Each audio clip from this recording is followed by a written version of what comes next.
রাজগুরু মহাশয়, রাজ্যের কিছু কর্মচারী আগামী কিছুদিনের মধ্যে অবসর গ্রহণ করতে যাচ্ছেন। মহারাজের আদেশে মহামন্ত্রী মহাশয় তাদের জায়গায় আগামী কিছুদিনের মধ্যে নতুন কর্মচারীদের নিযুক্ত করবার জন্য খুঁজতে শুরু করবেন।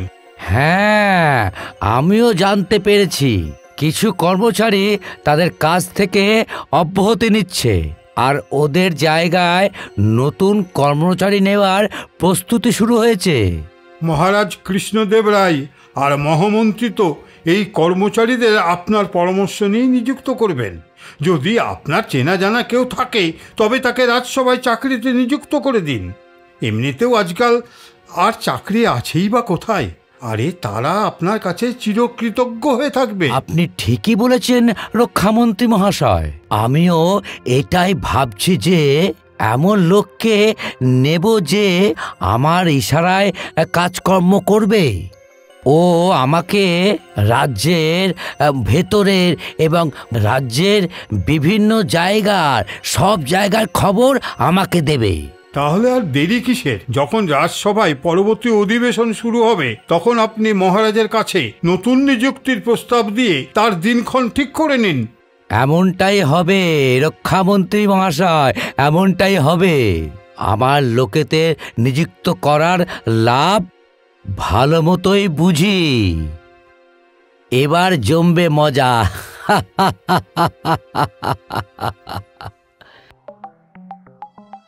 নমস্কার তেনালিরাম বাবু।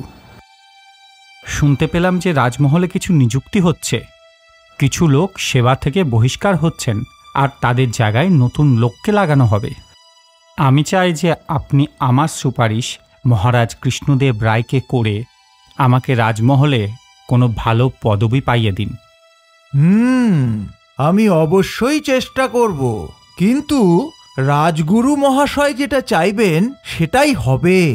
মহারাজ উনার সাথে পরামর্শ করেই লোক রাখবেন। আরে তোমার বলতে কি অসুবিধে? গোপাল তোমাকে কত সাহায্য করে, সারা রাজ্যের খোঁজ খবর এনে দেয়। গোপাল চলে এলে তোমারও তো সুবিধে হবে, তাই না?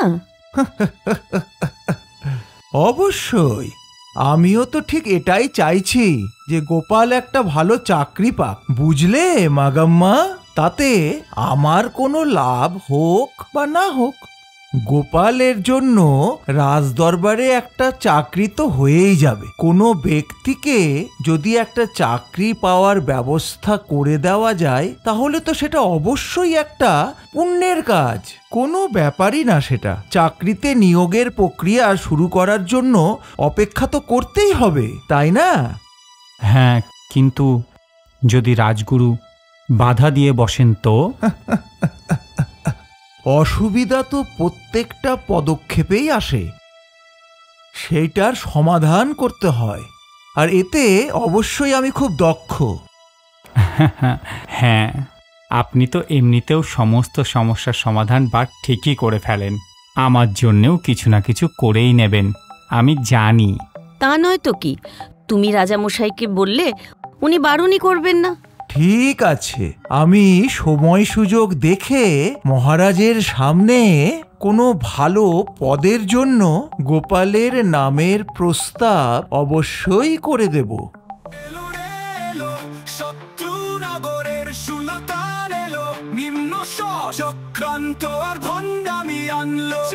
মহারাজ, শুনেছি আমাদের প্রতিবেশী রাজ্য বিজয়নগরের কিছু কর্মচারী নিযুক্তি হতে চলেছে।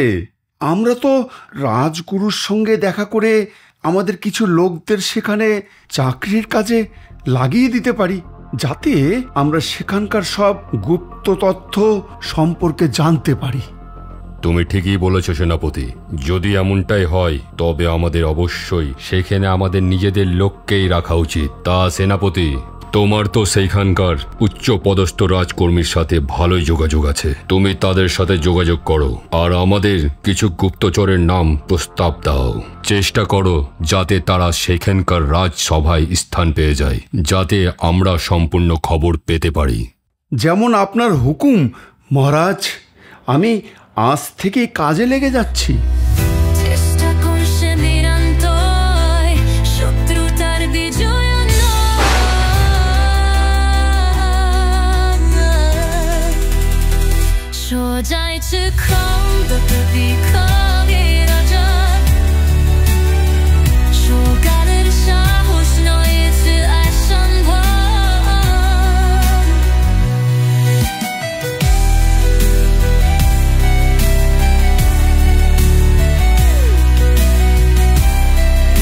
রাজসভার কাজ শুরু করা হোক। রাজ্যের কিছু কর্মচারীদের আগামী কিছুদিনে সেবা থেকে বহিষ্কার করা হচ্ছে। তাদের জায়গায় নতুন কর্মচারী খোঁজা শুরু হয়ে গেছে। কোষাধ্যক্ষ মশাই, কতজন সেনা নিযুক্ত হচ্ছেন? মহারাজ, জাদুকর সমেত মোট 5 জন আগামী 2 মাসের মধ্যেই অবসর নিয়ে নেবেন। জাদুকর তো আগামী 10 দিনের মধ্যেই অবসর গ্রহণ করবেন। আমাদের নতুন জাদুকরের খোঁজ শিগগিরই করতে হবে, কারণ সেটা না করলে প্রতি গ্রামে যাওয়া আমাদের মনোরঞ্জন বিভাগ ঠিকঠাক কাজ করবে না। রাজগুরু মশাই, এই ব্যাপারে কিন্তু আপনার উপরই দায়িত্ব রাখা হলো। আমাদের যত তাড়াতাড়ি সম্ভব এই পদগুলোতে লোক নিয়োগ করতে হবে, আর তার জন্য আমাদেরকে উপযুক্ত লোকও খুঁজতে হবে। শুধু তাই নয়, এই দরবারে যারা উপস্থিত রয়েছেন আপনাদের সকলকে বলা হচ্ছে, যদি আপনাদের নজরে কেউ ভালো থাকে তাহলে তাকে আমাদের এই দরবারে নিয়ে আসুন।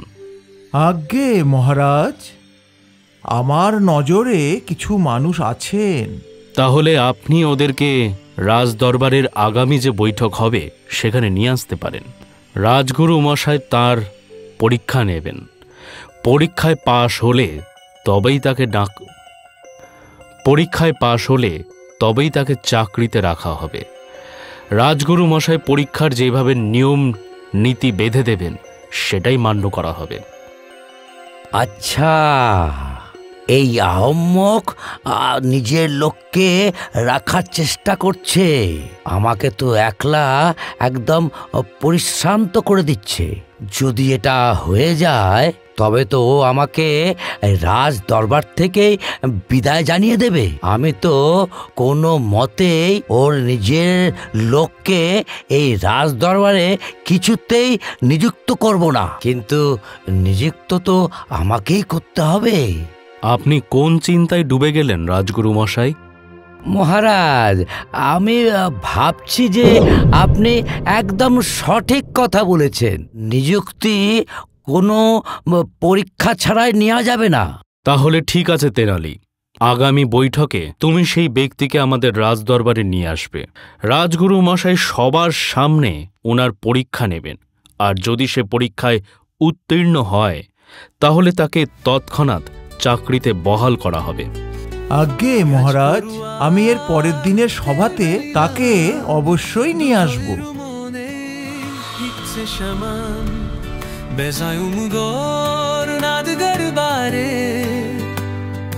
নিজের লোক সম্মান আছে আরিষ্টের তালে ছা মনদারে চমকার যায় কি পাবে শীত আর হবে স্বপ্ন সাথে দেখি কি হয় শেষে কি বিত দেও রাজকরুণা দেহলালিয়া রাজকরুণা দেহলালিয়া।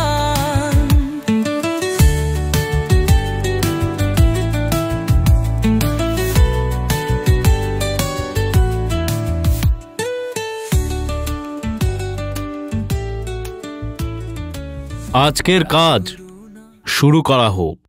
মহারাজ, আপনার আদেশ অনুসারে চাকরিতে নতুন নিয়োগের জন্য একজন চাকরি প্রার্থীকে নিয়ে এসেছি। যদি আপনার আদেশ হয় তাহলে তাকে আপনার সামনে আনা যেতে পারে মহারাজ।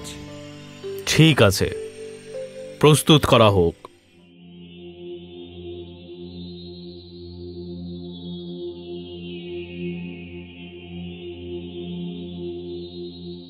আচ্ছা, তাহলে এর মধ্যেও কোনো ষড়যন্ত্র করেছে। যাক, সেটা কোনো ব্যাপার না। আমি এখানে থাকতে ইনার কোনো ষড়যন্ত্র সফল হবে না।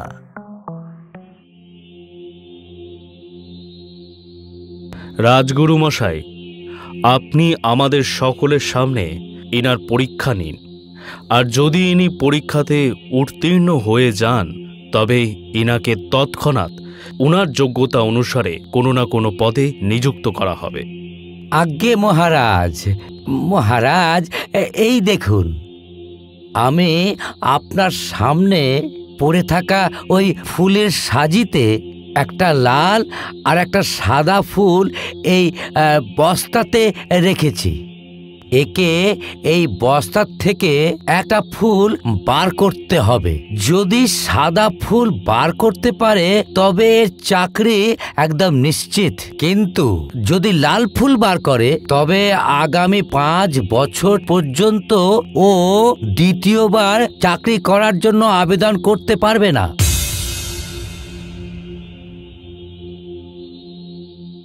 পাঁচ বছর পরে ও দ্বিতীয়বার আবেদন করতে পারবে। যদি ফুল বার করতে রাজি না হয় তবে একে রাজ্য ছেড়ে বাইরে যেতে হবে। অবশ্যই উনি উনার ব্যাগে দুটো লাল ফুল রেখেছেন, তাহলে এই সাদা ফুল কি করে বেরোবে? তার মানে তো এটাই দাঁড়াচ্ছে যে গোপাল চাকরিটা পাবে না। যাক, কোনো ব্যাপার না, কিন্তু এখন কোনো কথা বলা সঠিক হবে না। আগে রাজগুরু পরীক্ষাটা তো নিয়ে নিক, এরপরে ওকে রাজদরবারে সকলের সামনে অপমান করব, বলবো। সেটাও এমনভাবে হবে যাতে ভবিষ্যতে ও কাউকে মুখ দেখাতে না পারে।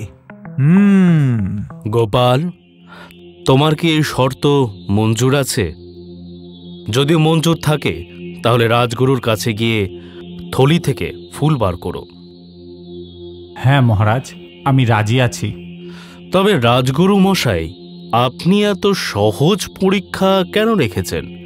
এই পরীক্ষার মাধ্যমে তো কে মূর্খ আর কে পড়াশোনা করা শিক্ষিত কোনো পার্থক্যই করা যাবে না। মহারাজ, এই পরীক্ষাটি সোজা বটেই, কিন্তু এতে সম্পূর্ণভাবে ভাগ্যের খেলা আছে। আমি চাইছি যে রাজ দরবারে ভাগ্যবান লোকই থাকুক, কারণ ওদের ভাগ্যের সুফল রাজ দরবারেও পড়ুক, এটাই চাই। আজ্ঞে মহারাজ, আর কিছু না। আচ্ছা আচ্ছা, এখনই সেটা প্রমাণ হয়ে যাবে যে কে কতটা সৌভাগ্যবান। হ্যাঁ, আমি ফুল বার করছি।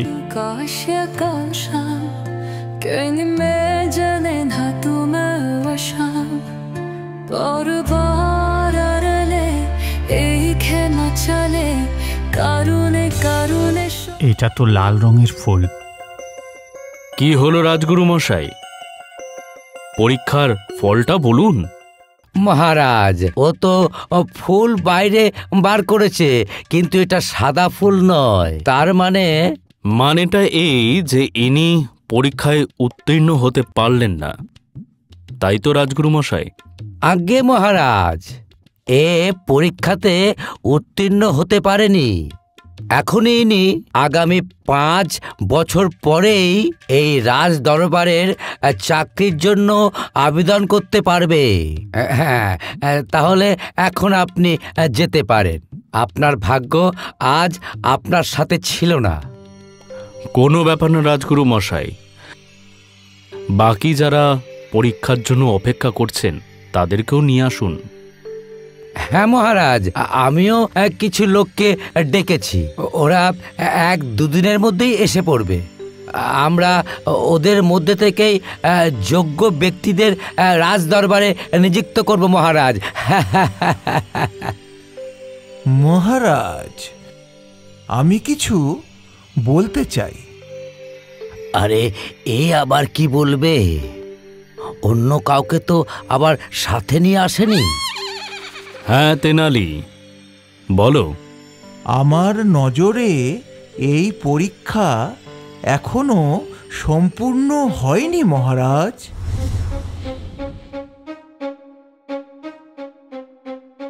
সেটা কেমন করে? রাজগুরু মশাই তো আমার, তোমার, এখানে উপস্থিত সকলের সামনেই পরীক্ষাটা নিলেন, তারপরও কিভাবে এখনো সম্পূর্ণ হয়নি পরীক্ষাটা? মহারাজ, ব্যাগের মধ্যে 2টো ফুল রাখা ছিল, গোপাল লাল ফুলটা বের করে নিয়েছে। রাজগুরু মহাশয়ের কথা অনুযায়ী ওর মধ্যে 2 নম্বর ফুলটি সাদা। যখন লাল ফুলটা বের করে নেওয়া হলো তখন ব্যাগের মধ্যে 2 নম্বর ফুলটি অবশ্যই সাদাই হবে। তাহলে রাজগুরু মহাশয় আমাদের সকলের সামনে ওই ফুলটি বের করে দেখিয়ে দিক। এর ফলে ওই পরীক্ষার্থীর মনে একটু শান্তি পাবে, কারণ তার মনের মধ্যে এটা সন্দেহ হতেই পারে যে ওই ব্যাগের মধ্যে 2টো ফুলই লাল রাখা আছে নাকি। আমি এই কথাগুলো ওই পরীক্ষার্থীর মনের শান্তির জন্য বলছি মহারাজ।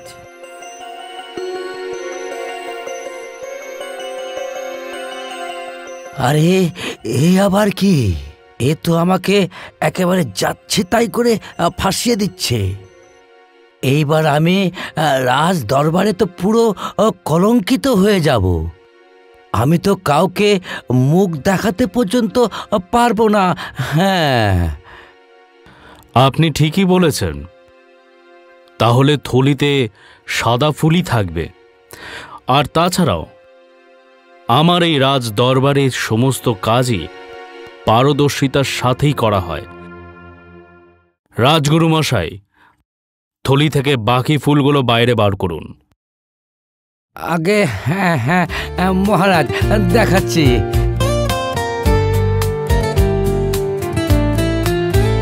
না বগল ধকুশা চেষ্টা করে হ্যাঁ সুখরা দুঃখী জব খেপাল ধরে নেকি না বুঝে। এইটা কি রাজগুরু মশাই? এই ফুলগুলোও তো লাল। আমি আপনার তরফ থেকে এরকম আশা কখনোই করিনি। আপনি রাজগুরু মশাই হয়ে এমন কাজ করবেন এটা আমি কখনোই ভাবতে পারি না। মহারাজ, এই ব্যাপারে আমি কিছু বলতে চাই। বলো তেনালি। মহারাজ, এই ব্যাপারে রাজগুরু মহাশয়ের কোনো দোষ নেই। উনি তো নির্দোষ। আরে আমি তো সব সময় এর পেছনেই পড়ে থাকি। তাহলে এ আমাকে বাঁচাতে চাইছে কেন? হ্যাঁ মহারাজ, যেহেতু গোপাল একজন জাদুকর, সেই জন্য ও তার জাদুর সাহায্যে রাজগুরু মহাশয়ের ব্যাগের মধ্যে আরেকটি ফুলের রং একই রকম করে দিয়েছে।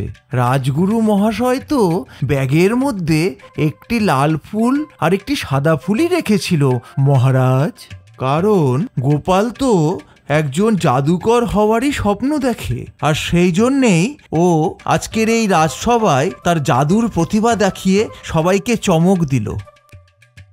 আর আমাদের খুব তাড়াতাড়ি একজন জাদুকরেরও দরকার। আর সেই কারণেই সে ভেবেছে যে পরীক্ষা দেওয়ার সাথে সাথে আমার নিজের প্রতিভারও পরিচয় দিয়ে দিই। মহারাজ, কি খবর রাজগুরু মহাশয়? কেমন লাগলো গোপালের পরিচয়? আরে হ্যাঁ, আমিও খুব অবাক হয়ে গেছি যে সাদা ফুল লাল কি করে হয়ে গেল। ভালো লাগলো। আমার গোপালের এই প্রতিভা খুব ভালো লাগলো। আমি ওকে এক্ষুনি আমাদের রাজ দরবারে জাদুঘরের পদে নিযুক্ত করছি। আর হ্যাঁ, রাজগুরু মশাইয়ের শাস্তিও আমি মুকুব করে দিচ্ছি। কিন্তু এই স্পষ্টতা দিয়ে তেনালিরাম, তুমি আরও একবার প্রমাণ করলে যে তুমি আমাদের রাজ দরবারের সব থেকে বেশি বুদ্ধিমান লোক এবং তুমি আমাদের গর্ব। কিন্তু একটা জিনিস অবশ্যই মনে রাখবে, আমি ভালো মতোই জানি গোপালকে এইভাবে পরীক্ষা দেওয়ার জন্য তুমি শিখিয়েছ এবং রাজগুরু মশাইয়ের শাস্তিটাও তুমি মুকুব করালে। আর তোমার এই নির্দেশের জন্য গোপালের আজকে পদোন্নতি হলো। তাই তোমার এই বুদ্ধির জন্য আমি তোমাকে আরও একবার পুরস্কার দেব। আর সত্যি তুমি এই পুরস্কার পাওয়ার জন্য উপযুক্ত। তেনালি রাম, যদিও তুমি আজকে আমাকে বাঁচিয়ে নিয়েছো, আমি এই ঋণ তোমাকে ঠিক ফেরত দিয়ে দেব, কিন্তু আমি তোমাকে কখনোই ছাড়বো না। তুমি ভয়ঙ্কর লোক আছো, সবসময় রাজার কাছ থেকে স্বর্ণ মুদ্রা নিয়ে নিচ্ছ। আজকে আমি ওই স্বর্ণ মুদ্রা তোমাকে পেতে দেব না। হ্যাঁ মহারাজ, আপনি তেনালি রামকে অনেক স্বর্ণমুদ্রা এবং পুরস্কার আজ পর্যন্ত দিয়ে এসেছেন, কেননা এবারে কিছু আপনি ওকে জমি দিয়ে দিন। কি ব্যাপার, রাজগুরু মহাশয় তো আমার উপহার দেখে রাগান্বিতই হতে থাকেন, কিন্তু এবার কি এমন ব্যাপার হলো যে উনি আমার ওকালতি করছেন? যে বিষয়টা এইরকম নয় তো যে তাকে আমি রাজসভা থেকে বিতাড়িত হওয়ার থেকে বাঁচিয়ে দিলাম। হঠাৎ আমার প্রতি সহানুভূতি বাড়াচ্ছে। বিষয়টা আমার কাছে খুব সন্দেহজনক। আপনি একদম ঠিক বলেছেন। এবার আপনি আমাকে বলে দিন যে আমি উপহার হিসেবে তেনালি রামকে রাজ্যের কোন ভূখণ্ডটা দিতে পারি? মহারাজ, শত্রুনগরের সীমানার কাছে যে জমি আছে সেটা তেনালিরামকে দিয়ে দেওয়া যায়। রত্ন এবং পুরস্কার তো ঘরের মধ্যেই রাখা আছে, কিন্তু জমি তো লোক বাইরে থেকেই দেখবে। ঠিক আছে, রাজগুরু মশাইয়ের আদেশটা পালন করা হোক। কালকেই ওই ভূখণ্ডটা তেনালিরামকে উপহার হিসেবে দেওয়া হোক। আচ্ছা, তাহলে রাজগুরু মহাশয় এখানেও খেলা খেলে দিয়েছেন। ওই বাজে জমিটা যাতে কোনো ঠিকমতো ফসলই ফলে না সেটা আমাকে দিচ্ছেন। কোনো ব্যাপার না, আমি ওই জমি থেকেই সোনা ফলিয়ে নেব। আর হ্যাঁ মহারাজ, আরেকটি কথা, গোপাল জাদুকর হিসাবে তো ভালোই, তার সাথে নিজের সম্পর্কের মাধ্যমে বিভিন্ন গ্রাম থেকে খবর সংগ্রহের ক্ষেত্রেও যথেষ্ট পটু। আমার বক্তব্য হলো গোপালকে এই দায়িত্বটাও দিয়ে দেওয়া হোক। ও প্রতিদিন সকালবেলা এসে আপনাকে সারা রাজ্যের বিশেষ বিশেষ খবরগুলো দিয়ে দেবে। আর রাজগুরু মহাশয় তো তার প্রতিবেশীকে মুখ্য জাদুকর হিসাবে নিয়োগ করতেই পারেন। কি রাজগুরু মশাই, আপনার কোনো আপত্তি নেই তো? না মহারাজ, আমার কোনো আপত্তি নেই। ঠিক আছে, আমি গোপালকে রাজ্যের প্রমুখ সূচনার আধিকারিক বানাচ্ছি। জাদুঘরের পদের জন্য সেটা রাজগুরু মশাই নির্ণয় নেবেন। মহারাজের জয় হোক, মহারাজের জয় হোক।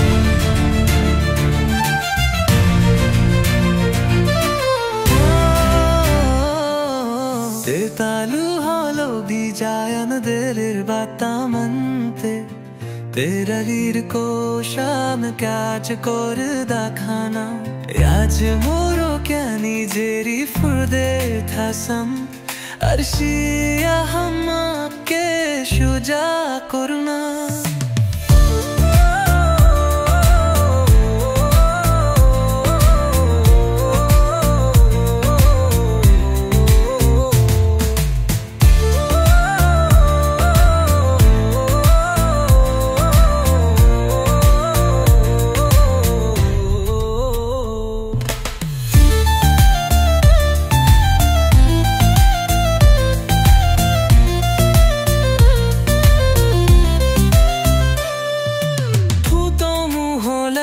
जायन नारे बतामम की तेहावीर को शाम थाच पर बैखाला, रजने में भी जारी फोदे हसर और सिया हम शुजा कुड़ला।